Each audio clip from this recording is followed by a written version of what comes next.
日本語カフェへようこそ。台湾で日本語を教えている日本人の春です。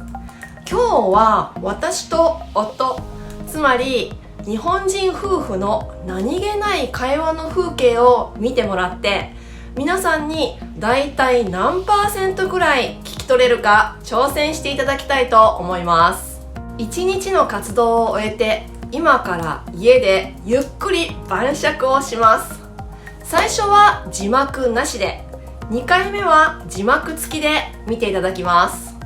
どんな食べ物や飲み物が出てくるか、どんな味がするか、また私の夫は台湾での生活についてどう感じているかについてよーく聞いてください。今日も一日お疲れ様でした。お疲れ。今日これ日本人の友達にもらったばっかりの100年の孤独っていうのかな、これ飲んでみようか。飲んだことあるの？ある。私初めて。日本で飲んだの？いや、台湾で飲んだ。違う友達の家で、2人ぐらいの友達の家で別々で飲んだことがある。あ、そうなんだ。すごい人気がある。蚊がいる。プレミアム焼酎。すごいかゆいと思ったら蚊がいる。日本じゃなくて台湾で2回飲んだことがある、別々の場所で。ってことは結構台湾でも有名なんだ。でも多分日本で買ってきて、で台湾に持ってきてる、台湾で売ってんのかな、よくわかんない。何、普通の焼酎とプレミアム焼酎って違うの？違うらしい。どう違うの？確かね、なんか樽に入れて、それで熟成させてるらしい。アルコール分も高いしね、40% だし。ではちょっと開けてみます。はい。40% って結構高いよね。私これ多分なんかね、ウイスキーの味に似てる。そうなの？じゃあこちらに入れますね。入れます。多い。ウイスキーの香りがする。まずはロックで。どう？スモーキーな感じになって、普通の焼酎とやっぱりちょっと違う。これウイスキーじゃん、焼酎っていうよりも。とてもいい香りがしますね。なんか美味しそうだね。でさ、これは最近台湾人の友達で北海道に旅行に行ってきたっていう方からのお土産で、チーズイカ燻製っていうんだけど、多分下のところにチーズがあって、上のがこれがイカだと思うんだけど。食べてみますか？これ北海道のお土産なんだけど、販売業者がどこの会社でしょう？大阪府大阪市西区って書いてる。で、このイカっていうのが北海道函館製造って書いてるんだけどさ、美味しい。美味しい？どこのイカだと思うこれ？イカはロシア製とか。ペルーだって。まあでも外国のイカでも北海道でそれを作ってたら北海道製っていうことができるんだよね。チーズはどこ？チーズはどこって書いてない。イカはカッコペルーって書いてるけど、北海道函館製造だからね、函館の工場で作ってるのかな。そうだと思う。肉厚のイカを香り高く燻製してチーズと合わせましたって書いてるね。じゃあいただきます。でも、さっき大阪の会社って言ってなかった？会社は大阪、販売業者は大阪、でイカはペルーから来た。で作ったのは北海道の函館。でも北海道って書いてないね。どこにも北海道とは書いてない。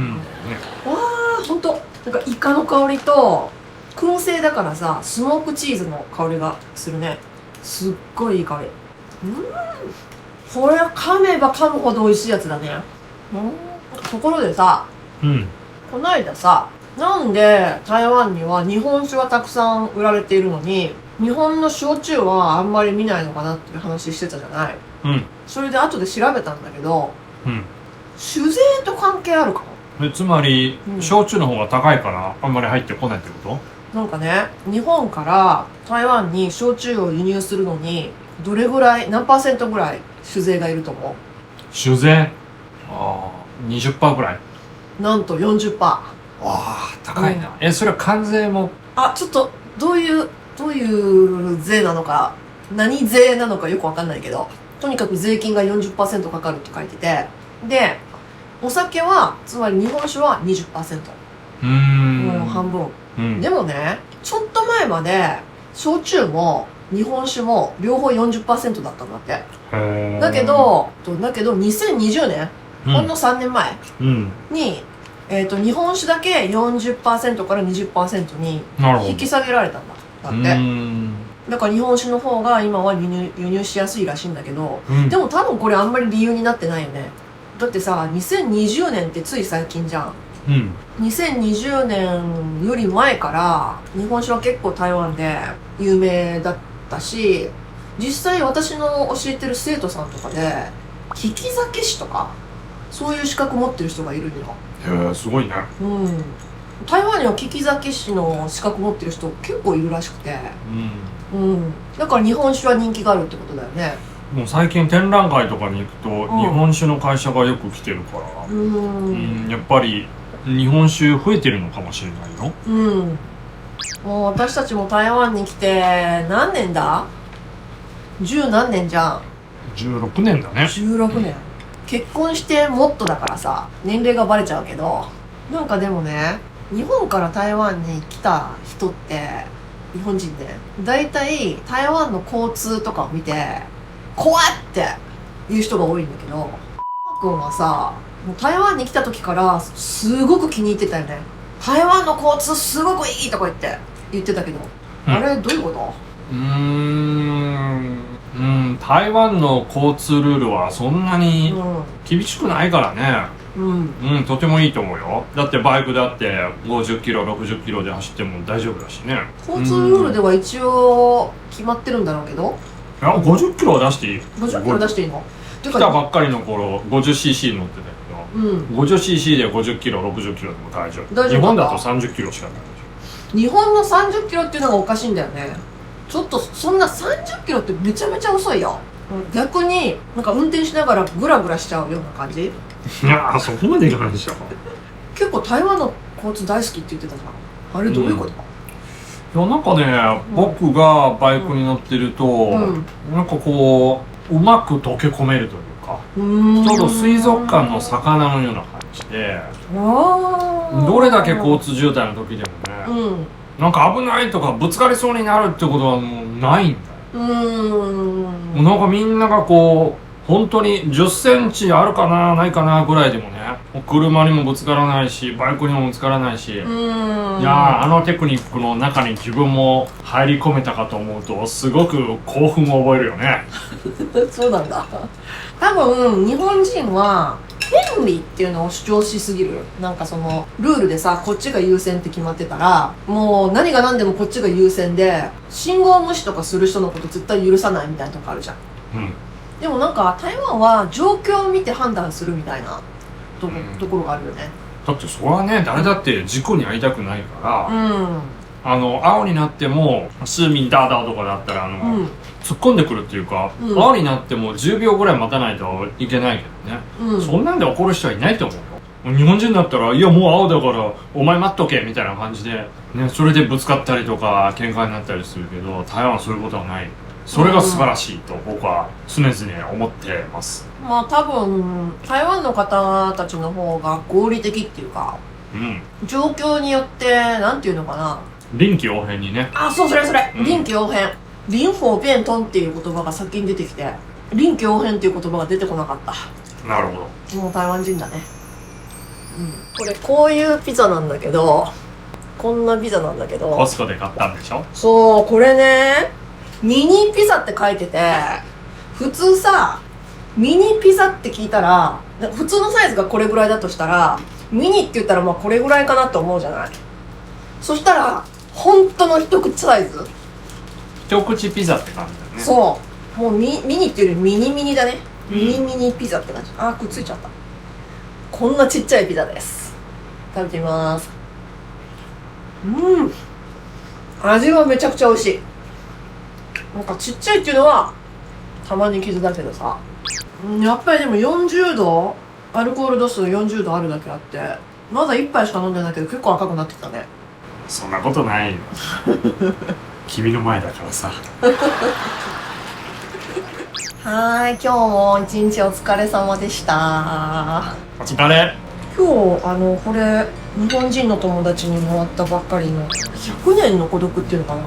これ飲んでみようか。飲んだことあるの？ある。私初めて。日本で飲んだの？いや、台湾で飲んだ。違う友達の家で、2人ぐらいの友達の家で別々で飲んだことがある。あ、そうなんだ。すごい人気がある。蚊がいる。プレミアム焼酎。すっごいかゆいと思ったら蚊がいる。日本じゃなくて台湾で2回飲んだことがある。別々の場所で。ってことは結構台湾でも有名なんだ。でも多分日本で買ってきて、で台湾に持ってきてる。台湾で売ってんのかな、よくわかんない。何、普通の焼酎とプレミアム焼酎って違うの？違うらしい。どう違うの？確かね、なんか樽に入れて、それで熟成させてるらしい。アルコール分も高いしね、40% だし。ではちょっと開けてみます。はい。40% って結構高いよね。私これ多分なんかね、ウイスキーの味に似てる。そうなの？じゃあこちらに入れますね。入れます。多い。ウイスキーの香りがする。まずはロックで。どう？スモーキーな感じ。普通の焼酎とやっぱりちょっと違う。これウイスキーじゃん。焼酎っていうよりも。とてもいい香りがしますね。なんか美味しそうだね。でさ、これは最近台湾人の友達で北海道に旅行に行ってきたっていう方からのお土産で、チーズイカ燻製っていうんだけど、下のところにチーズがあって上のがこれがイカだと思うんだけど、食べてみますか。これ北海道のお土産なんだけど、販売業者がどこの会社でしょう？大阪府大阪市西区って書いてる。で、このイカっていうのが北海道函館製造って書いてるんだけどさ、美味しい。美味しい？どこのイカだと思うこれ？イカはロシア製とか。ペルーだって。まあでも外国のイカでも北海道でそれを作ってたら北海道製っていうことができるんだよね。チーズはどこ？チーズはどこって書いてない。イカはカッコペルーって書いてるけど、北海道函館製造だからね。函館の工場で作ってるのかな。そうだと思う。肉厚のイカを香り高く燻製してチーズと合わせましたって書いてるね。じゃあいただきます。さっき大阪の会社って言ったよ。会社は大阪、販売業者は大阪で、イカはペルーから来た。で作ったのは北海道の函館。でも北海道って書いてないね。どこにも北海道とは書いてない。わあ、ほんとなんかイカの香りと燻製だからさ、スモークチーズの香りがするね。すっごいいい香り。これ噛めば噛むほど美味しいやつだね。ところでさ、こないださ、なんで台湾には日本酒はたくさん売られているのに日本の焼酎はあんまり見ないのかなっていう話してたじゃない。それで後で調べたんだけど、酒税と関係あるかも。つまり、焼酎の方が高いからあんまり入ってこないってこと？なんかね、日本から台湾に焼酎を輸入するのにどれぐらい、何%ぐらい酒税がいると思う？酒税20% ぐらい。なんと 40%。わあ、高いな。それは関税も？ちょっとどういう税なのか、何税なのかよくわかんないけど、とにかく税金が 40% かかるって書いてて、でお酒はつまり日本酒は 20%。もう半分。でもね、ちょっと前まで焼酎も日本酒も両方 40% だったんだって。だけど2020年、ほんの3年前に、日本酒だけ 40% から 20% に引き下げられたんだって。だから日本酒の方が今は輸入しやすいらしいんだけど、でも多分これあんまり理由になってないよね。だってさ、2020年ってつい最近じゃん。2020年より前から日本酒は結構台湾で有名だったし、実際私の教えてる生徒さんとかで利き酒師とかそういう資格持ってる人がいるのよ。すごいね。台湾には利き酒師の資格持ってる人結構いるらしくて、だから日本酒は人気があるってことだよね。もう最近展覧会とかに行くと日本酒の会社がよく来てるから、やっぱり日本酒増えてるのかもしれないよ。もう私たちも台湾に来て何年だ？10何年じゃん。16年だね。16年。結婚してもっとだからさ、年齢がバレちゃうけど、なんかでもね、日本から台湾に来た人って、日本人ね、だいたい台湾の交通とかを見て怖って言う人が多いんだけど、君はさ、もう台湾に来た時からすごく気に入ってたよね。台湾の交通すごくいいとか言ってたけど、あれどういうこと？台湾の交通ルールはそんなに厳しくないからね。とてもいいと思うよ。だってバイクだって50キロ60キロで走っても大丈夫だしね。交通ルールでは一応決まってるんだろうけど、いや50キロは出していい。50キロ出していいの？来たばっかりの頃 50cc 乗ってたけど、50cc で50キロ60キロでも大丈夫。日本だと30キロしかない。日本の30キロっていうのがおかしいんだよね。ちょっとそんな30キロってめちゃめちゃ遅いよ。逆になんか運転しながらグラグラしちゃうような感じ。いやそこまでいかないでしょ。結構台湾の交通大好きって言ってたから、あれどういうこと？いやなんかね、僕がバイクに乗ってると、なんかこううまく溶け込めるというか、ちょうど水族館の魚のような感じで、どれだけ交通渋滞の時でもね、なんか危ないとかぶつかりそうになるってことはもうないんだよ。なんかみんながこう本当に10センチあるかなないかなぐらいでもね、車にもぶつからないしバイクにもぶつからないし、いやあのテクニックの中に自分も入り込めたかと思うとすごく興奮を覚えるよね。そうなんだ。多分日本人は権利っていうのを主張しすぎる。なんかそのルールでさ、こっちが優先って決まってたらもう何が何でもこっちが優先で、信号無視とかする人のこと絶対許さないみたいなとこあるじゃん。でもなんか台湾は状況を見て判断するみたいなところがあるよね。だってそれはね、誰だって事故に遭いたくないから、青になっても市民ダーダーとかだったら突っ込んでくるっていうか、青になっても10秒ぐらい待たないといけないけどね、そんなんで怒る人はいないと思うよ。日本人だったらいやもう青だからお前待っとけみたいな感じで、ね、それでぶつかったりとか喧嘩になったりするけど、台湾はそういうことはない。それが素晴らしいと僕は常々思ってます。まあ多分台湾の方たちの方が合理的っていうか、状況によってなんていうのかな、臨機応変にね。あ、そうそれ、臨機応変、臨法变通っていう言葉が先に出てきて、臨機応変っていう言葉が出てこなかった。なるほど。もう台湾人だね。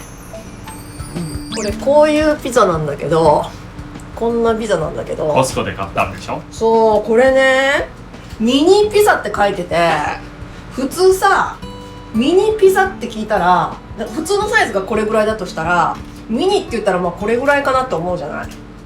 そしたら本当の一口サイズ、一口ピザって感じだね。そう、もうミニっていうよりミニミニだね。ミニピザって感じ。あ、くっついちゃった。こんなちっちゃいピザです。食べてみます。味はめちゃくちゃ美味しい。なんかちっちゃいっていうのはたまに傷だけどさ、やっぱりでも40度、アルコール度数40度あるだけあって、まだ1杯しか飲んでないけど結構赤くなってきたね。そんなことないよ。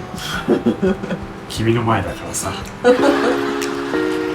い、皆さん分かりましたか？だいたい何%ぐらい聞き取れましたか？今日は私たちあまり早口で喋ってなかったので、あと関西弁であまり話してなかったので結構分かりやすかったと思います。また日本語の聞き取りに役に立つような動画を作っていますので、よかったらチャンネル登録しておいてください。ではまた日本語カフェで会いましょう。はるでした。